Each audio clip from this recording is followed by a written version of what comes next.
Here it comes to A-level physics 2006 questions 3.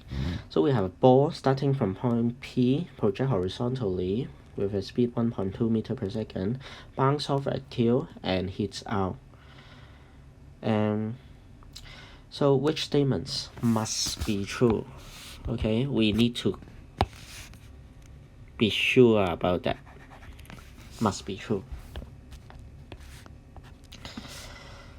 So first of all, there is no kinetic loss of collision at Q.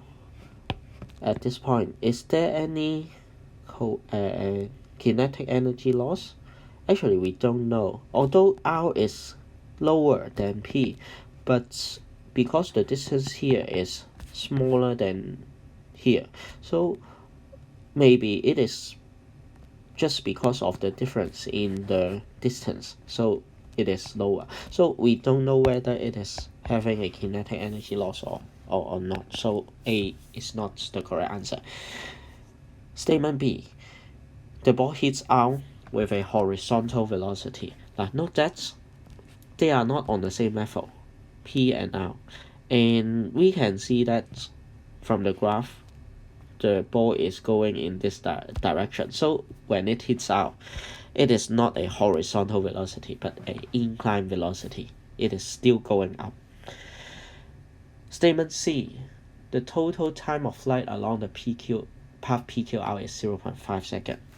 Now, because we know that Ux is equals to 1.2 meter per second, there is no Uy, there is no initial vertical velocity, but we know that vertical horizontal motion are independent to each other.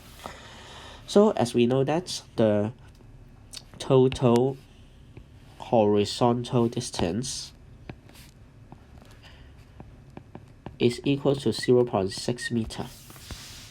Okay, so time of flight, we can determine the time of flight by considering horizontal parts. So time of flight is equals to Sx over Ux.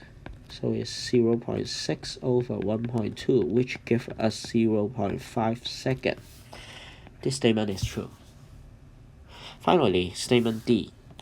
If the ball is projected with the same horizontal speed at a point P prime vertically above P, that means we project the ball at here, P prime, with the same speed, Ux equals 1.2 meter per second.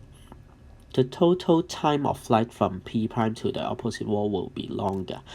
As we said that, the time of flight depends on horizontal motion only, because it depends on how much time it takes to go from this wall to this wall. So we have to go through a horizontal distance of 0.6 meter, and this is the fact.